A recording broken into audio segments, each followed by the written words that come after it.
This is Python's Paradise. This is your host, Greg Gilbert, aka the Python Hyena, straight out of Fredericton, New Brunswick, Canada. Here we are approaching Christmas here on December the 21st, 2021. And I seem to remember it was 2016. It was actually December 20th, 2016. I had Lar Park Lincoln here on the show, and I'm in talks to get her back on here. Whenever we're able to make that happen. But in the meantime, we're going after her younger self. Folks, there's a lot of fan films out there. And after Never Hike Alone was a huge success. And It's Me, Billy, the Black Christmas one, also another great one. Well, another one has come along too, because you never know which avenues people decide to take their films. And a lot of people have their favorites. Well, Friday the 13th, Part 7, The New Blood, how I remember that, I saw that at our old closed down twin cinemas across the river. That is no longer there. I think there's a call center there now. But I saw that there with my older brother. And I remember there was a guy dressed up as Jason wearing a hockey mask and had a fake machete ripping the tickets. And I don't know how we got in, because at the time my older brother was 17, I was 15. But we got in there and saw The New Blood at the theater. So here we are all these years later. I've now seen about half the franchise on the big screen now. And here we are with a new fan film, Rose Blood. Kind of a little bit of a take on the Orson Welles Citizen Kane thing. Rose Blood. Folks, I give you the young Tina Shepherd of Rose Blood. Here we have Jessica Hottman. How do you do, Jessica? Hello, everyone. I am doing well, coming to you from New Jersey, right outside of New York City, in my little living room here. Hey, that's a cool background, a lot more cooler than mine. I'm really only here temporarily until we get our housing project done, Yeah. Yeah, I moved out to the East Coast where I live now about 2 months before COVID hit, so it was quite an adjustment up until this point. Oh my gosh. Skittles is like, why are you doing this?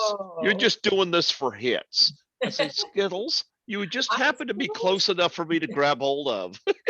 Oh, what a sweet baby. See that? Skittles says, I am not. Oh. I am not. Oh, Skittles is very cute. Did you hear that?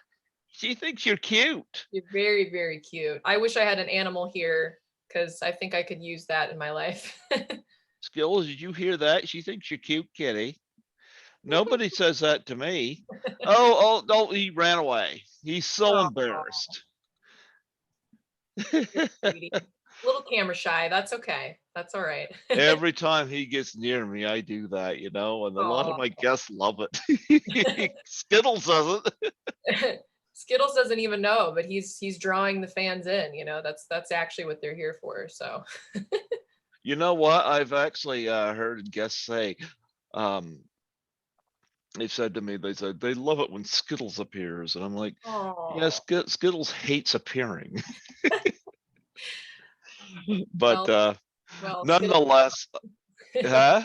I said Skittles is loved, so Yeah, gotta make an appearance. he's a rescue. So Oh. no, but I'm kind of in between places. But my older brother, or not older brother, my younger brother and his wife and I are supposed to do a housing project where they live upstairs and I live downstairs. We get solar panels put on the place, kind of live under the Oh, grid and cool. stuff like that. Um, the reason that hasn't happened as of yet is two things. Number one, are both our parents are terminally ill right now. My younger brother takes care of them. And number two, a little thing called COVID. Yeah. Well, I'm sorry to hear that about your parents. And COVID has really just made everything an obstacle in some way or another. So, I work as a cleaner, so that's what I do for money. So been an essential worker through this whole mess. yeah. So, but I don't know. I just wish they would find a solution for this that would work as opposed to constantly poking holes like so I'm like, I'm not a dartboard. Stop with the shots and the boosters and this. Get a solution, Mm, you yeah. know? Tough. Yeah. It's tough to navigate. It's tough to know what's good and what's not and what to do. And it's just sort of uncharted waters for a lot of people. And I know, especially being right outside of New York City, there's, it's in some ways things have gotten better, and in other ways it still feels very strange and apocalyptic. And it's just an interesting time to be alive and trying to be in the creative business through it all. So, Yeah. I should put my phone in flight because if I don't, I'm gonna end up with a bunch of people try to call me while I'm in this interview. There we go. Problem solved quick. Um, yeah, but I do like your background though, I was that 4 hats hanging on the wall behind you? I got 4 hats. I wear many hats and I like to show them all right here on this wall. No, that's just the only space I have that doesn't crush them on the wall. You see, I'm a mess behind me, but you look very organized. Thank you. It's probably just this little area. There are pockets that are not organized. They're just more hidden right now. Oh, Skittles make sure that I'm not organized. That will do that. It's like, oh, you Yeah, want to be organized? Let me just move this over here and push that over there. yeah, yeah, he's out there sulking somewhere now because I put him on camera. No. You ready for Christmas? I am. I actually just sort of celebrated an early Christmas with my family. So I'm back in town from that. And now I'm kind of just hanging out the next few days, but sort of catching up on life back in New Jersey here. And don't really have any crazy plans. Maybe I'll cook or bake something, maybe watch a movie, but nothing too wild this year. Yeah, it's kind of like that here too. You got eggnog and stuff on hand with you? Because I got eggnog. I just had some eggnog recently, and Did you? funny because my sister is kind of lactose intolerant, so we did the lactate-free eggnog, which I was not sure how that was going to turn out, but it was actually imperceivable and delicious. So got the Well, eggnog in. my mom makes the best eggnog, Mm, but Christmas when I go over there, I'll probably get a chance to have that. But yeah, some homemade, real deal eggnog. mhm. But I figure while I'm here, I should have eggnog. Yeah, why not? It's the season, that time Tis of the year. season. Yep, yep. But before we talk about Roseblood and whatnot, I want to hear some of your background and how you got into acting. Yeah. Um, it's a little bit of a whirlwind of a story. I did some very casual acting as a kid. I always enjoyed it. Just very local stuff. I'm from Nebraska, which, just the center of the country. There is a big city where I'm from, so there was an art scene, but just did a lot locally, and I was way more involved with music. So I'm a musician, and I've toured in a couple different bands kind of all over the US playing shows. So in a way, I feel that performing on a stage is sort of similar to acting on a camera. I think that there's at least a tie-in there. But I moved out to the East Coast right before COVID hit to pursue, music more seriously, and then also to dabble in acting because I had always enjoyed it. And I thought, well, I'm out on the East Coast. I'm right outside of New York City. Why not give it a try? So I started off 2020. That was kind of my first dive into being on production sets, being behind the camera more seriously. I was doing a lot of bigger shows on Netflix and places like that, but just doing more background work. So, kind of getting my feet wet for the lingo and what it was like just being on set for a full day. And then COVID hit. So, that was kind of like nothing happening for quite some time. But I guess at the beginning of 2021, so almost a whole year later, after kind of wondering, why did I move out here? Why am I doing this? Um, just decided to jump back in again and was doing more background work and also doing some more substantial roles. And I wanted to do something more. I felt like I kind of understood the business. I wanted to see if I could get an actual role and get more speaking lines. So I saw the open role for Roseblood on one of the casting apps that I use, and Hmm.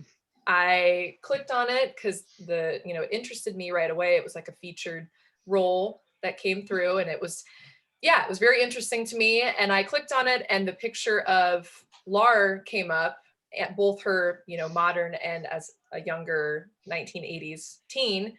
And I looked at the picture and I was like, wow, I think we sort of have something similar. Like my hair was dark at the time, but I looked at her eyes and I was like, I think that there's something in her eyes that are similar. We both have those kind of, big blue eyes. So I submitted to the role, and Peter Anthony, the director, got back to me within a day or two and said, hey, I'm super interested to see you, do an audition for this. So I sent in an audition, and then we got on a Zoom call and got the role. And like 2 weeks later, I flew to Seattle, or right outside of Seattle where they were filming, and did the role of Tina. So it was like into it. Let's go back to you. You mentioned you perform in bands and whatnot. Yeah. Now, this I did not know. Um, talk about that. Did you grow up like singing like in churches or stuff like that? Is that a path that like I get the sense that that was your first love and acting you kind of fell into. Am I correct on that? That is correct. Yeah. Mhm. Singing and writing music and playing instruments, that's, my heart and soul. But I've really grown to love acting outside of that. I find them to be so similar. But yeah, I did grow up singing in church and performing from a pretty young age. I have two sisters. I'm in the middle. We're all 2 years apart. We all Wow, I got two brothers and I'm in the middle. All right. So I have middle children. You know how it is. Hmm. But yeah, my sisters and I all sang together growing up. We never did voice lessons or anything like that, but we just sang a lot. We would get together and do three-part harmony. We would sing for local events in Omaha, Nebraska, where I'm from. We would perform at church. And like when I got into high school, our church had like a worship band. And so everything was kind of trying to be cool and edgy. And I learned just how to improvise, how to sing, how to play different instruments doing that. And then I started my own band kind of outside of that when I was in high school. We just performed locally. And then that rolled into, I went to college for education, which I used my degree for a little while, but I always knew I wanted to do something with music. So I started a more serious band in college with my older sister, who was really interested in music as well. And then we kind of toured all over, everywhere from California to Louisiana to New York, Midwest, Northwest, and just spent a few years playing all over festivals, shows. And then I ended up kind of spending a lot of time in Los Angeles, and I had a solo project that was more sort of synth based, a little more like 80s influenced, and did that for a while, moved it out to the East Coast, still have the solo project, but then my boyfriend and I started another project that has a much more heavy rock influence. And we had finished writing an album of songs together during COVID, because what else was there to do?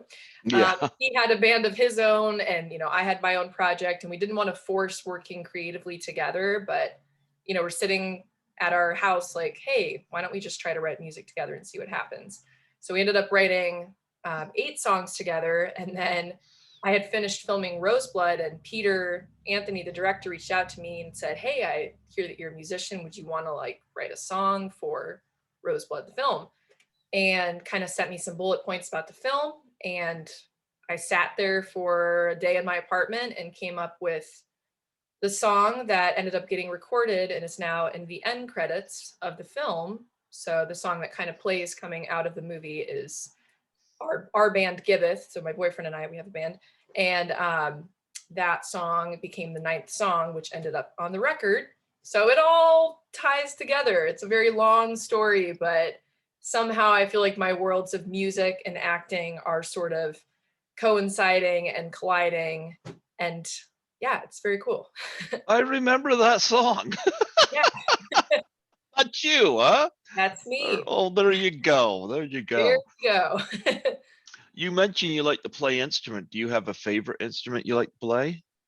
That's tough. I have always had a love for the keyboard. So I took, when I was like a kid, I took piano lessons, but my teacher would always kind of get on my case because I just wanted to make up my own music. I never wanted to read the sheet music.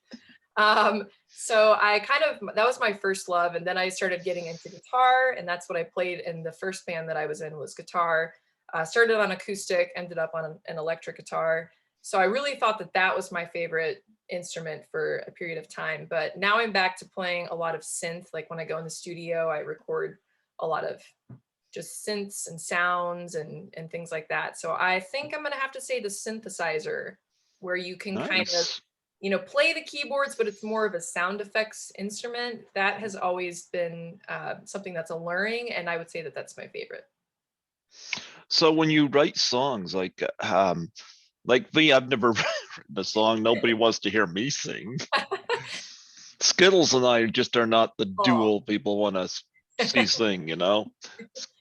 But nonetheless, when you write song, how long on average does it take you to write a song, and where does a song come from for you? that's a very good question. It's really varied. I consider myself a little bit on the faster side of songwriting, but I think that's only because I will have something mulling around in my mind without realizing that it's in there. And then Hmm. when I sit down to actually write the song, it's like it's just in there, like it's already been in there. Maybe I've already been subconsciously thinking about it or whatever. But like the song you hear in the end credits, that probably was just, it probably took me like 3 to 4 hours in my apartment at I write on various instruments. I think I wrote that one on acoustic guitar. It's not played on acoustic, I just wrote it on that. Hmm. But a lot of the times I'll write songs sort of out of nowhere. Like I almost like to have complete silence, no instrument, or like be in the shower and just think about melodies and think about instruments and just imagine what a song could sound like in my head. And then I'll go to my, computer or keyboard or guitar and sort of lay it all out. But usually I can get a couple songs done in a day or like a song done in a day. But that doesn't necessarily mean studio done. It's just like the idea and maybe the words are sort of there. The process of going into the studio, is much more refined and takes longer. Wow.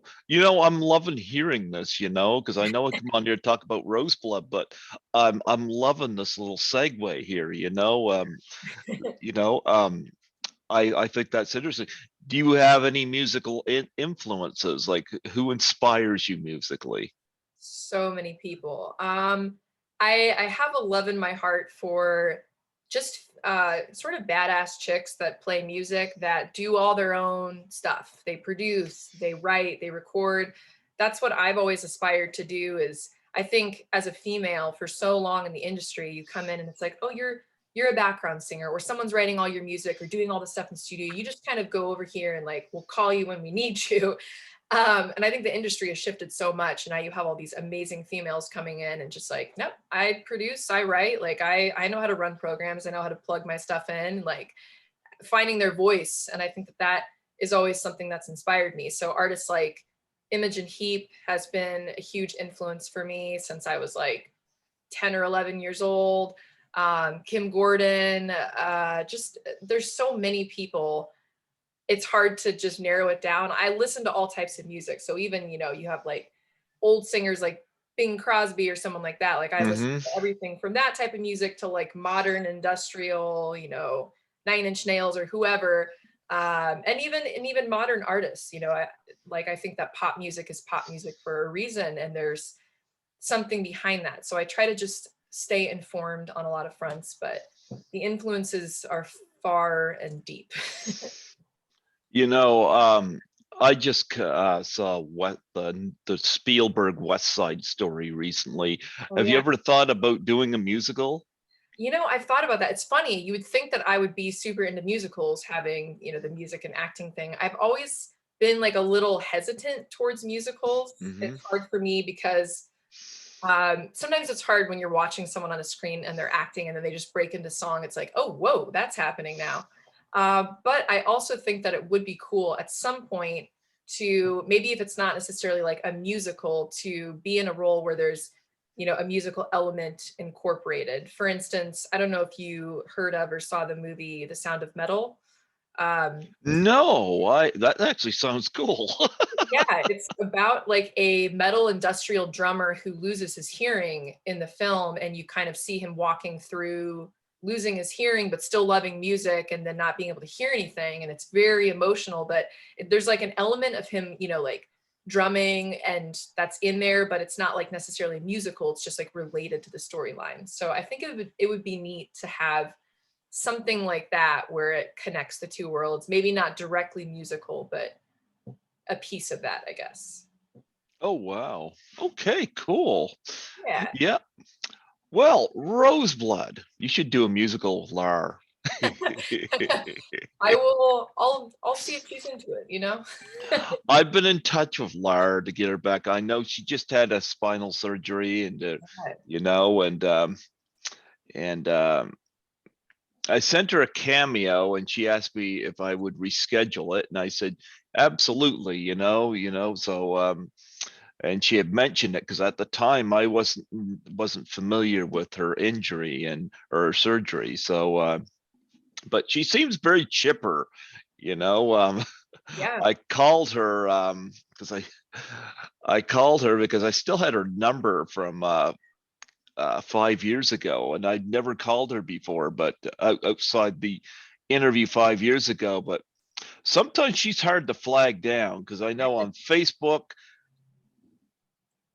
I never hear from her on Facebook, and I just started using my Instagram when it comes to Mhm. shooting messages, and so finally, I fired her a text, and I explained briefly, Lar, I still have your number from 5 years ago. It's me, Greg.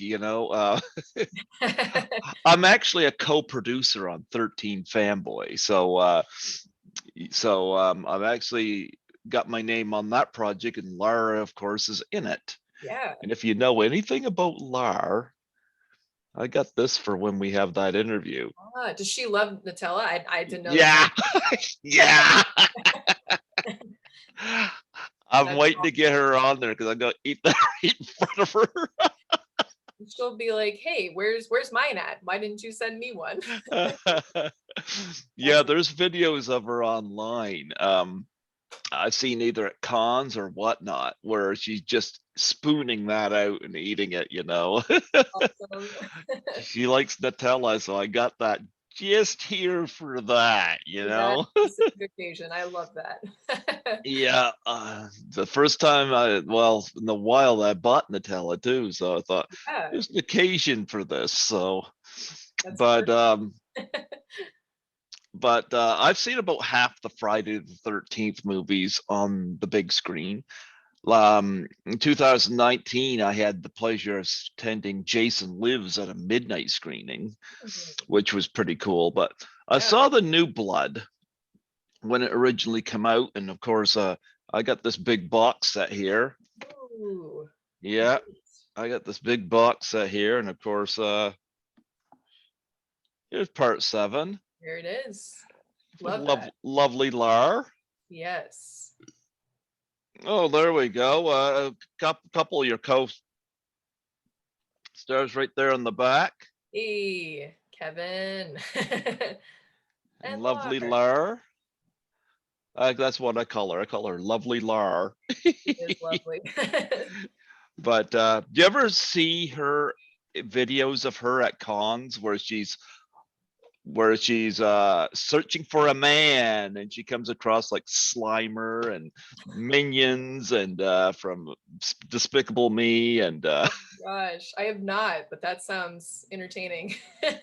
they're hilarious Yeah, and they really give off her sense of humor, and that's one of the big things I love about Lar. So yeah, I saw one of her recently at a con where somebody was cosplaying as one of the minions from Despicable Me, and she was interacting with that. oh my It gosh. looks like a banana. Like a little shrunk down banana. Yeah. Yeah. So yeah, so I've had her. She's the only one from the new blood I've had on here. But nonetheless, I did watch Roseblood, and yeah, you have a striking resemblance to Lar. Love it. I love your hair, by the way. I like how it comes down there Yeah, dark and I've got the light. grown out roots. You can see my original color before getting the part Uh-huh. and my Tina color.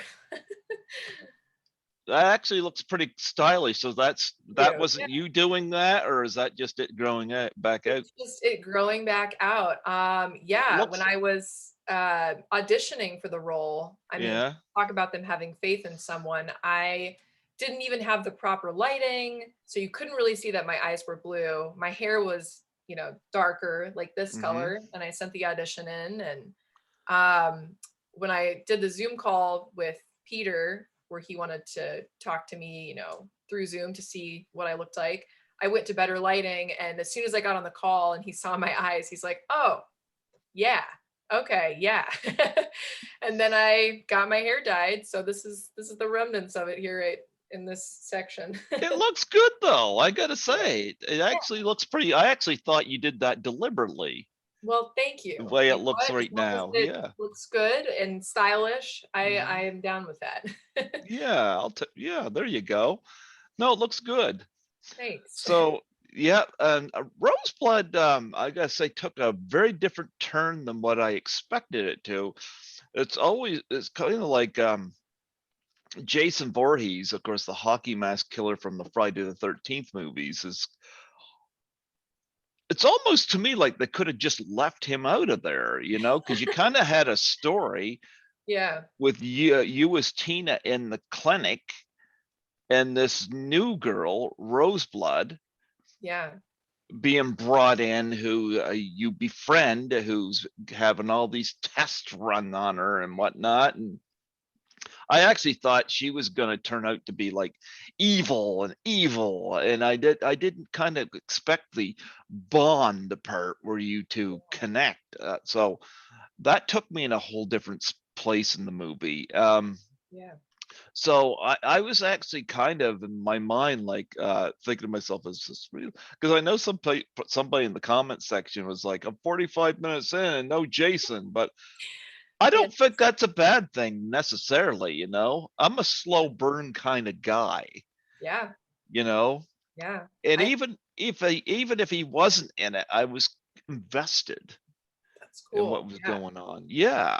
I know when I first talked to Lar the first time that we had a call together, she was saying that that was kind of what she really liked about the script was that you had this whole other story. It wasn't like there are so many great kills at the end, but you kind of have this super slow burn up to it. I know that that's been one of the big critiques of the film is like, okay, where's Jason at? Where's Jason at? But I think that it is nice and maybe even a little unique that there is such a storyline build ahead of time that you almost forget. It's like you forget, and then when everything switches and then Jason arrives, it's like, oh yeah, that's what we're doing here. Mm. um, but I think that the storyline is something refreshing. I think that Peter really tried to go in a different direction in that way. It reminds me a lot of sort of modern horror films where you kind of have this extreme buildup and then all of a sudden everything kind of unravels, let's just say. So yeah, I think it was a different twist. Talk about working with Peter Anthony as a director. Yeah, Peter is feisty. He's a fireball. He's a dedicated, true fan, who was just diligent in making sure that all the little details and things were as accurate as they could be. I mean, I think what people forget about fan films, a lot of them anyway, or at least this one specifically, is how little amount of time the filming actually occurs in. It's like when you do a feature length film, you could be on set for 6 months to a year. You might be coming back to film things. You have all this time and all these eyes to make sure everything is precise. And this was filmed in like 8 days and maybe a couple extra days here and there. And for him to be that in tune to detail, just like that, he really had to be a true fan. So I think that that's something really cool. He's also an actor himself. Obviously, he's the general in the film. So it was, pretty amazing that he had written the script, was acting, was directing, was running around making sure all the props were done in the way that he wanted and that would, make sense with the storyline.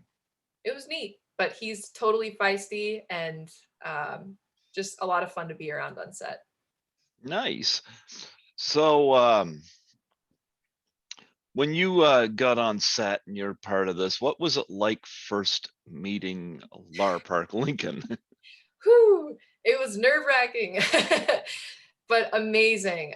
So, like I said, Laura and I had a few conversations before I got on set. So, we had established a relationship, and she was just sweet from day one. Mhm. She gave me so many just tips and pointers, not even just specifically for Roseblood, but being an actress, being a female in the industry, being new, what I should do and how I should approach things. So, I was really grateful for that.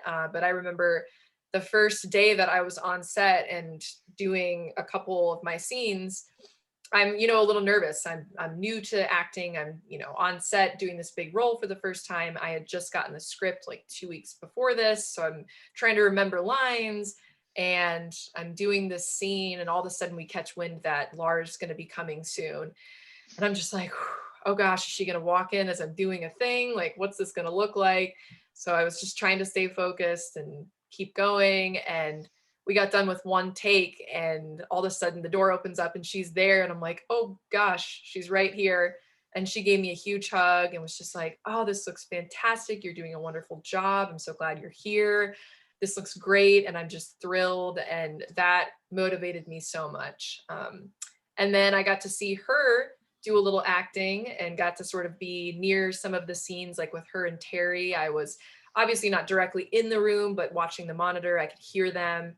And that just upped everyone's game. Like, I think the moment where you have Terry and Lar and they're doing their thing together, and it's just like you're back in the 1980s, we all had chills. Some of us had tears. It was just like, oh, snap, this is a real thing. And I think it just like elevated everything from that point forward. Terry Kaiser, it's interesting because he's good at playing a dead guy. he's he's famous for playing Bernie in Right. Weekend at Bernie's, which he did the year after the New Blood. Yeah, he had that famous kill in New Blood where first time I think you see Jason operate a power tool. Yeah.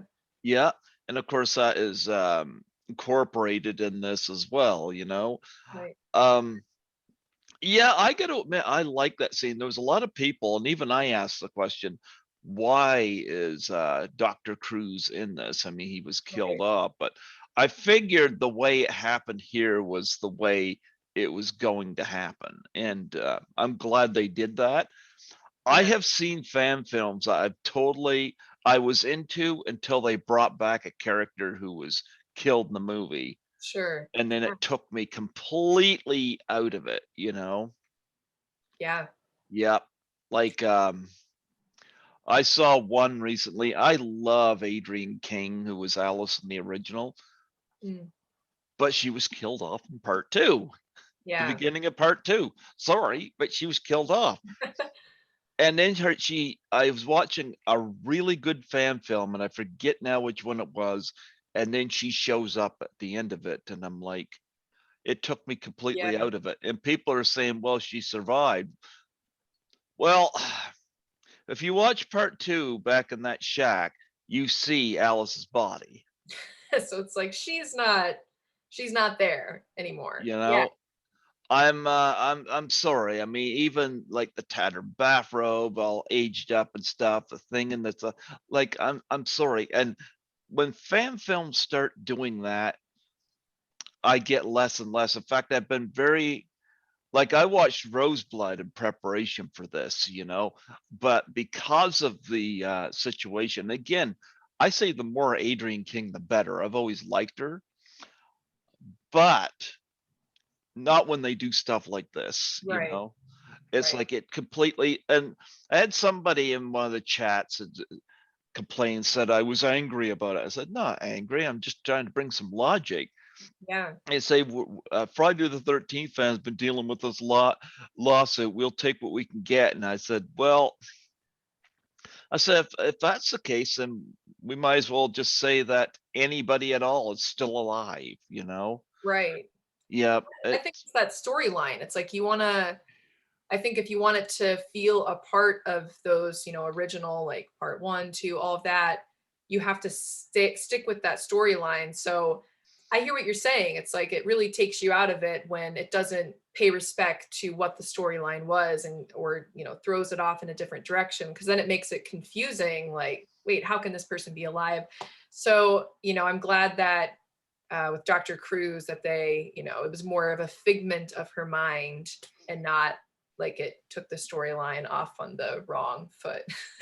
well, you know what? It's interesting because, and this was my argument. I said, look at Never Hike Alone. Look at Never Hike in the Snow. Never Hike Alone was really successful.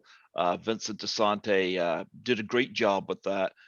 We got to see Tom Matthews, who's Tommy Jarvis. The second one, Never Hike in the Snow, comes.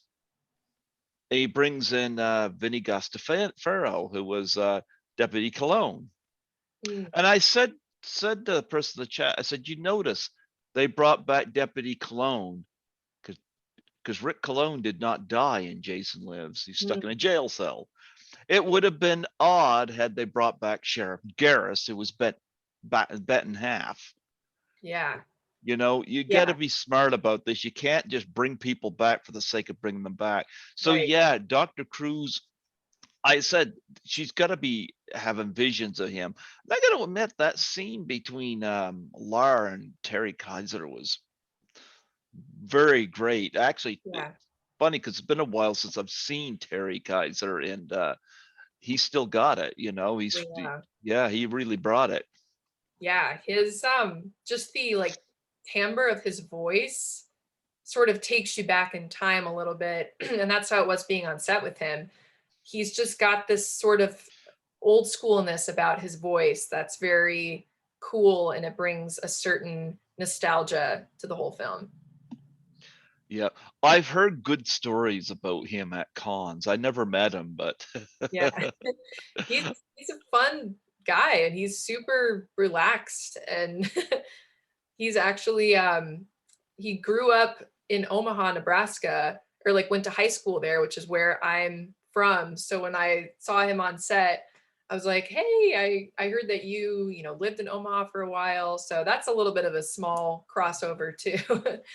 But yeah, really nice guy. It's like you forget that he's in the older part of his life, because he really still has such a pep in his step. what is he, 39? Yeah. I Something know around there. I know Lars 29. Yeah, 29 forever, They could Lar both fool anyone. They look youthful, so I love Lar Park Lincoln though. I she's got great. yeah, yeah. Is she as funny in person as she appears to be when she's at cons? Yeah, she's just like immediately I feel like the life of any group that she's in. She's funny, she's beautiful, she's talented, but she's also just super down to earth and not afraid to laugh at herself or the situation when it's necessary. And I think that that's a really good quality to have. Absolutely.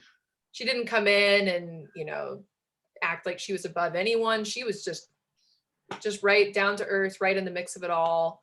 And I think that that's super cool to have, like, especially because she could be that other way and she's not. So Nope, she's not. No. And of course, I can't pronounce his last name, but I know in the New Blood they called him Kevin Blair. yeah, Kevin Spiritus. Spiritus. Okay. Yep. Yeah. So he of course makes an appearance. It was interesting. And again, I've kudos to Vincent DeSante because of Never Hike Alone did so well. Because I know I heard the story when Tom Matthews caught wind of Never Hike Alone and noticed how well this was done. That's what brought him into that, Mhm. Yeah. And a lot of actors now are like, paying attention because I don't know if you've seen It's Me, Billy, but that's the Black Chris. Yeah, if you go on YouTube, it's the Black Christmas fan film, Okay. and it's done on the same level. In fact, I had the three Mhm. girls from It's Me, Billy on here as well. There are people out there that are like really taking this seriously, and they're like, Yeah. let's really do something respectable. Yeah. And I'm seeing a lot of that, and so I love the fact that they got three of the New Blood alumni Yeah. into this movie. And of course, the look of Jason, a lot of people love the look of Jason in the New Blood. Yeah. Yeah. No Kane in this one. No Kane. No Kane. Couldn't Yeah. bring him in. They'd have to have somebody get in a sleeping bag for him to Yeah. walk off a tree. Maybe that would have done it. Yeah. And I give major props to Jason Brooks, who, plays Jason in Roseblood. Uh-huh. Um, just because, I know a little bit of the feeling of coming in and having to fill the shoes of a character that's already been, the precedent has been set. And him and I had a nice little conversation kind of like before I did any of my scenes. And he's like, "How are you feeling?" I'm like, "Well, I'm good. I'm a little nervous because, I'm portraying this character that has already been done. And this is like my first thing. And I can't just come in and, do what I want with it. I also have to pay respect to what has been done before and try to work off that." And he said, "Hey, I'm in the same boat." He said, one little wrong move and people are like, "No, that's not what Jason would do." So, he really, I think, did a great job paying respect to Kane and his role, but then also kind of doing a little bit of his own thing with it too. Yeah, I was looking, got your IMDb up. Yeah. I don't want to mispronounce this girl's name. Is it Sine Lutis? Yeah. Sanaya Lutsis, who plays Okay. Rose in Roseblood. Okay. Yeah, I knew I was going to butcher that. Yeah, she plays Rose. I thought that was interesting incorporating that subplot into this. Yeah. Talk about working with her. Yeah. Sanaya is super sweet. Like, she plays this kind of dark, mysterious, almost evil looking character. And you're not sure, like you said, is she good? Is she bad? And even Tina is wrestling with that in her character. Like, when Rose comes out and she's covered in blood, Tina's kind of like, "Okay, what's up with you?" But it's funny because Sanaya in real life is like the sweetest, kindest, very soft spoken um, girl. And she, was still in school while we were filming Roseblood. So she would kind of get done with a whole day of school classes. And she's like this great student, amazing artist, like visual artist. And she would just roll off all that, come in and like do the scene and then go do homework and go to bed and get up the next day and do it all over again. So I I was couldn't super do it. yeah, yeah. Oh my gosh. Like, just being in school is enough. And then, having to come and like emote in a certain way, it takes a lot of energy out of you. And we were filming late into the night, sometimes 3 a.m. On the final day that we were there, we went all the way until about 6 a.m. in the morning, and we had been there since 8 a.m. the day before. So just her energy to kind of keep going was super great. And her and I just had a really special bond. We, wanted to connect like sisters, and we wanted it to feel like that.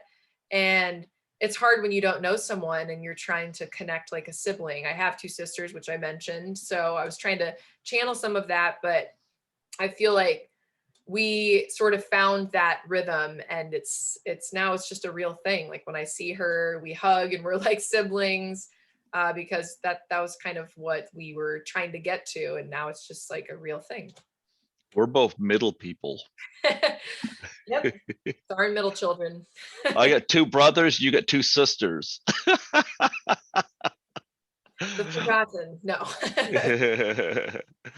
um, yeah, so in doing this movie, what would you say was the most challenging part?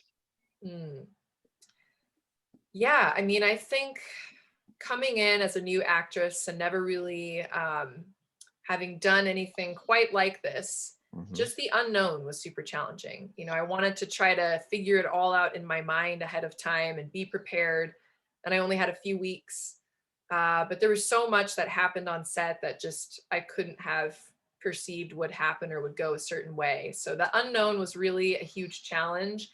And then I also think just reprising the role of a character, like I said, that's already been done, and having to imitate someone a little bit is also a challenge. And there were other things like just the physical exhaustion of long days, but it was such a family environment. Everybody really was like family by the end of it, so that made it worth it. And just to see people getting into the film and loving it or hating it or whatever, just turning an eye to it, it's a neat thing to be a part of. There's a lot of physical parts of the film. Did you struggle with Yeah, doing the yeah. physical parts?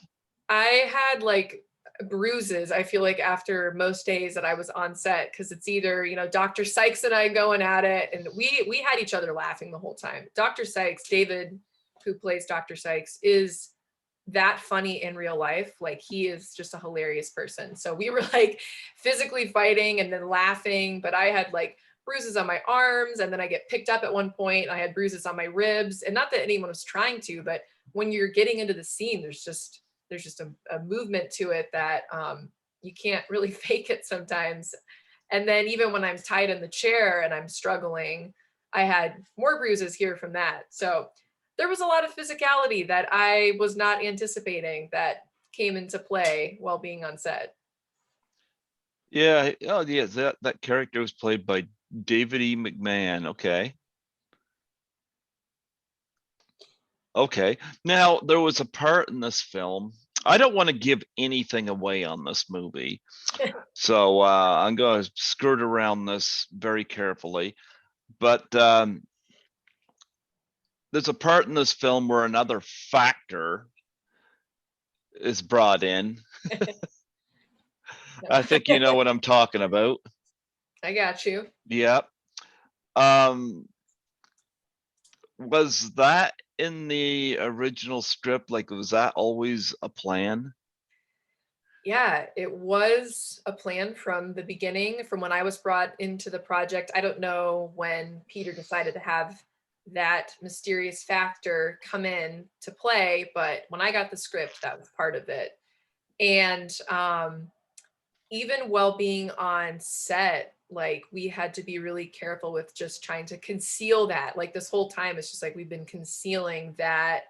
And it was also interesting to see people react to that mysterious factor live when the premiere happened on YouTube. So, yeah, it's hard to dance around that topic other than to say that it was intentional. But other parts of that ending were things that came about on the spot and got sort of switched around at the last minute. So that's kind of a cool little piece of information, I guess.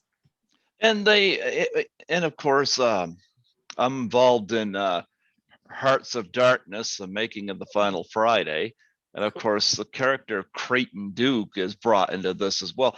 I like that too. They incorporated the Creighton Duke character into this, not played by Stephen Williams in this. This was a younger version, of course, but I thought that was interesting as well, incorporating that. So there was Yeah, some thought going to this. definitely. Yeah, I know Peter really, like I said, he's a true fan and wanted to bring a lot of fun little Easter eggs into the film. And I think what's cool is the more you watch it, the more of those little things you catch. Like, oh, that thing on the wall behind this person is from whatever. There's lots of little Easter eggs and characters that are, representative of the original or actual original characters. Talk about you were at a premiere for this, or Lar Park Lincoln apparently was at as well. I think Deaf Curse Society was doing the. I listened to Deaf Curse Society, so they did the panel for this, and talk about uh, talk about the premiere and the audience. What was it like? It was so much fun. Again, I've never been a part of anything like this in the way that I was, and it was cool. It was like a premiere slash convention. Hmm. So I have, I'm not familiar as much with the convention world. I was, sort of grafted into this family later on, but it was very cool because there was kind of this first part of the day where fans would come and I would get to chat with them. I got to chat with other cast members who I haven't seen in a while, like Lar and Terry and Kevin, and then other people like Sanaya and Peter and Jason Brooks. And it was just, again, that sort of family feel, having fans come and getting to take pictures together. And then eventually we had the panel. So me and Sanaya and a couple other people from the film just got up and answered questions live on the spot, and Death Curse Society kind of moderated that interview, which was cool. And just hearing all the hard work that went in from so many different ends was really, really neat. And then we, after all that, watched the film. So that was kind of nerve wracking. I hadn't seen, besides the trailers, any of it. So going in and sort of having to talk with fans, and in the back of my mind thinking like, oh God, I hope people like this because I haven't seen anything. I don't know what to expect. I mean, I have an idea, but something that you might not realize if you're not in the film world is there's so much that's filmed out of order. Nothing's really, like chronological all the time. You might be filming something at the end and then going back to the beginning. So until you really see it all edited together, it's sometimes hard to imagine what it's going to be like. And I think it was just super exciting seeing it through the first time and hearing people reacting on the spot. And then, they did a little standing ovation at the end, which was exciting. And that was pretty much it. So oh, I kind of lost my train of thought here. Yeah. Oh, Deaf Curse Society. I Yeah. listen to their podcast. It's they're a fun trio. Do you listen to Deaf Curse Society? You know what? I have not, but I am now familiar with them after Shame. meeting them and seeing them. But Shame. yeah, I am actually interested to go check that out because they were like, they did such a good job with interviewing everyone on the spot. And even when one of the guys was moderating in the panel, and he was just hilarious. I was like, he was coming up with little witty things. And so I will do that. I will. Well, as I work as a cleaner, mostly I work back shift. So I will plug in my earphones. I don't listen to a whole lot of music. I usually listen to podcasts. And Oh, Deaf cool. Curse Society is one of them that I'll listen to because Yeah. you get a podcast that goes for 3 hours. Mm, That takes up a good chunk of your work time. that's true. So yeah, I know they did something when 13 Fanboy came out, and I listened to that because I'm involved with that film, and so yeah, kudos to them. They did a great job with this panel. So Yeah. yeah, but I do want to bring up some of your, because you get some other films and stuff on here too. This is post-production, The Perfect Find. You're Yes. listed as a model party guest. Is there anything you want to say about that? That is actually just like I was kind of in a featured Hmm. Netflix film, or like a featured background role in a Netflix film. I don't even know if I'll be necessarily seen in that film, but it was cool. It was like a Netflix production. And I don't know much about it because some of these major productions, they keep everything hush hush. Like you might even have more of a role and you might not specifically know what's happening, or they might have a code name for the film. But I do know that this specific film is based off of a book and will probably, I'm guessing, come out around Valentine's Day next year, because I think it's a romantic type of a film. But I don't know Hmm. much other than that. Now you say you haven't got to do the convention thing. I just started. I had an actress actually invite me to my first con in Cool. 2017, and I assisted her at her table, and I kind of got the bug on that. I love doing the cons, and Yeah. yeah. Have you ever been to them or anything like that? I have not. No. Like I Okay. said, this world is a little new to me. But after being a part of the sort of convention we put on for Roseblood, I think it'd be cool to be a part of more of them, because I They're think they're addictive. yeah, they're addictive, they're interactive. You actually get to meet people from all different types of films and just people that are fans. It's like that sort of, we're all here for somewhat of the same reason feel. It's like going to a show where you're like, oh, we're all here to see this artist. So we kind of like bond over that. So I could see the addiction behind it. And I think Peter has mentioned, maybe trying to do a few more conventions for Roseblood. So we'll see if that ends up being a thing. I was at the Toronto Comic Con in 2019, and I got my picture taken with somebody cosplaying as Jason in Part 7. A Oh, lot of work went into that costume. yeah, yeah. So, do you know where I'm located here in New Brunswick, Canada? I'm not great with geography all the time. See, So I'm an hour ahead of you. okay, I was gonna say, so you must be further east than me. Yeah. That's what my guess was, Hmm.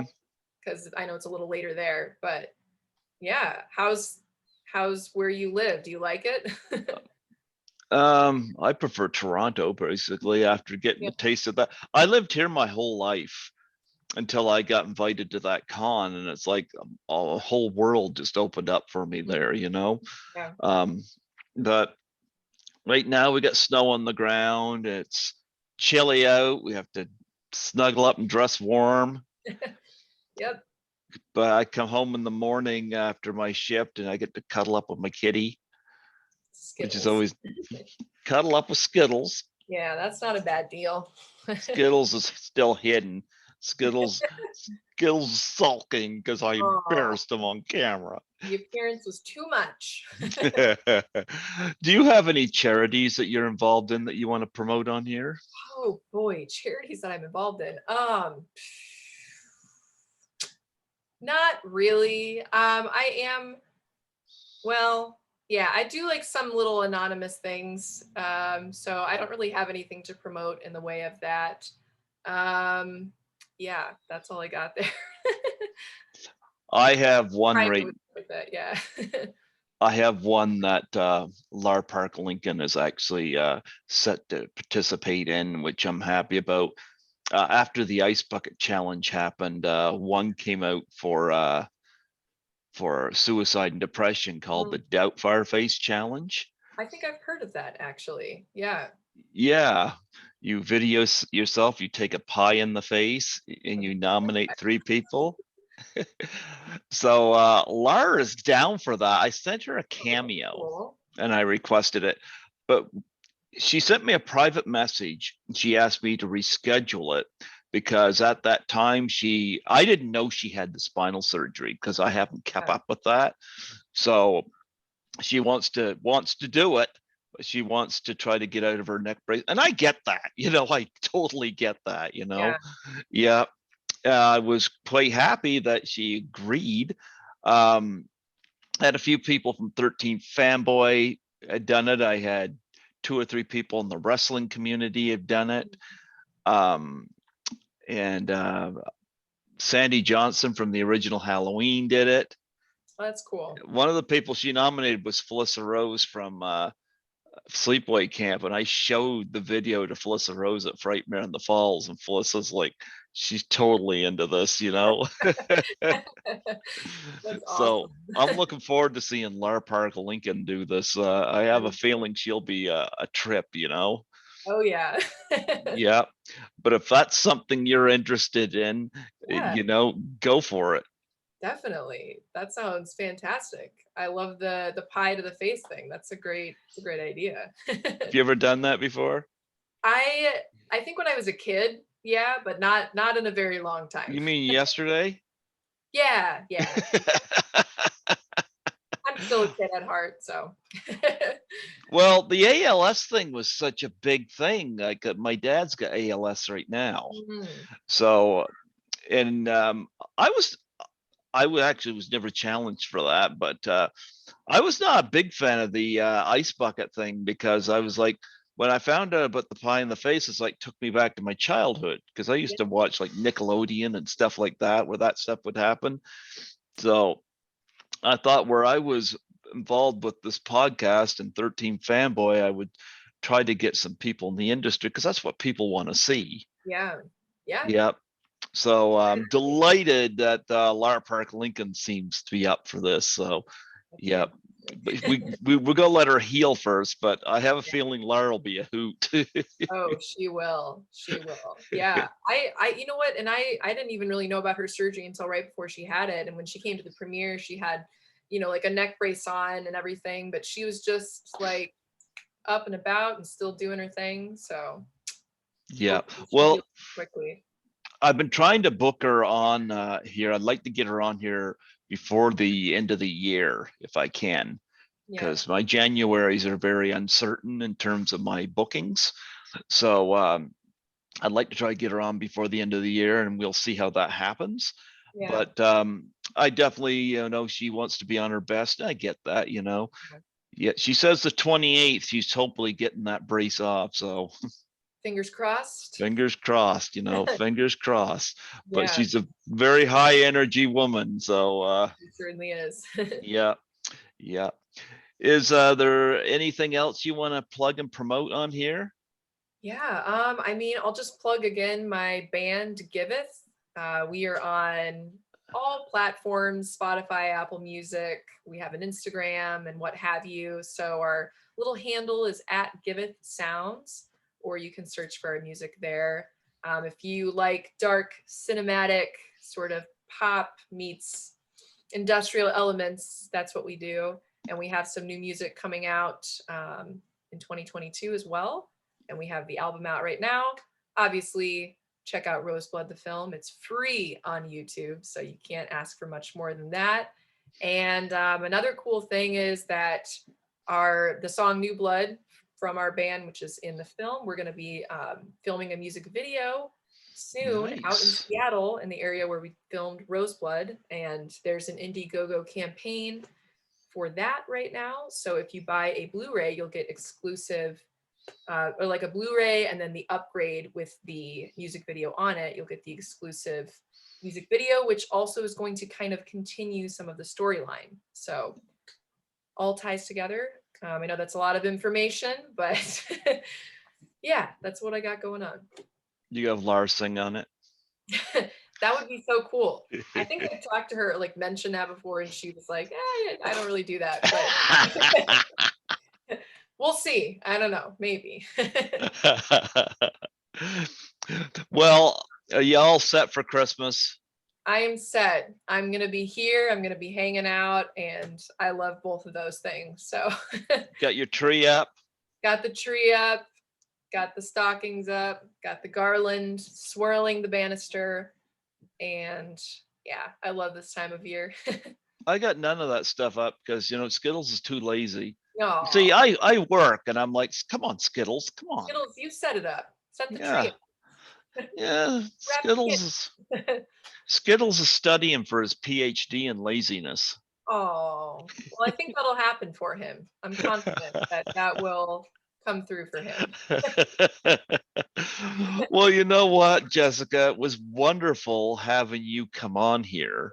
Yeah, thank you for having me. Oh yeah, I mean, I saw Roseblood and I was like, I should see if I see if I can get somebody on because I knew I was gonna have Lar Park Lincoln back, and Yeah, I thought this would be because you know a lot of people will go after some of the bigger names, but it's like I want to kind of get to know some of the people that are just coming into their own. So yeah. I'm really happy to get you on here today to talk about this. And yeah, you do bear a very striking resemblance to Lar. So there you go. The eyes, the Yeah, eyes. Yep. The eyes. Yeah. yeah. Well, thank you so much for having me. And I just enjoyed getting on here, getting to chat about various life things and Roseblood. And yeah, this was great fun. Well, you know what? Maybe next year around this time, we'll see what you've been up to. I'm sure you'll have some new projects you'll have done. I'd be happy to have you back. Absolutely. I have a short film coming out this next year called Stranger in the Room that is in the festival circuit right now. So hopefully we could, chat about that and Hmm. some other things and Yeah, catch up again. absolutely. Um, Before I let you go, do you mind doing a plug for my show? Yeah, of course. Just state your name and your involvement with Roseblood, and say you're listening to Greg Gilbert on Python's Paradise. Okay, let's see if I can get this all right. So Greg Gilbert on Python's Paradise, Yep. right? All Yep. right. Hi, my name is Jessica Hottman, and I play young Tina Shepard in Roseblood, a Friday the 13th fan film. And I am here chatting with Greg Gilbert on Python's Paradise. Perfect. Perfect. Perfect. Yay! Yes, and we will be seeing what Jessica Hottman is doing in 2022. Big things happening, and hopefully COVID will not be part of these things. Get out of here. Your time's over, Yes. COVID. Time's over COVID. Yeah, about time, you know. I finally get to travel last year for the first time in a couple of Oh, years. So man. I went Yeah. to Frightmare in the Falls. I was happy to do that. But it was my first vacation in 2 years. So Oh, congratulations. yeah, So it felt amazing. yeah, absolutely. Well, you have yourself a wonderful Merry Christmas. Thank you. You as well. Yep. And if you don't mind, you mind if I send you a friends request on Facebook? Yeah, that sounds great. I'll do that. I got Lar, so. Perfect. Well, you know what? God bless you. Merry Christmas to you, and we'll keep in touch. All right, that sounds great. Have a wonderful Christmas. You Bye. too. Bye bye.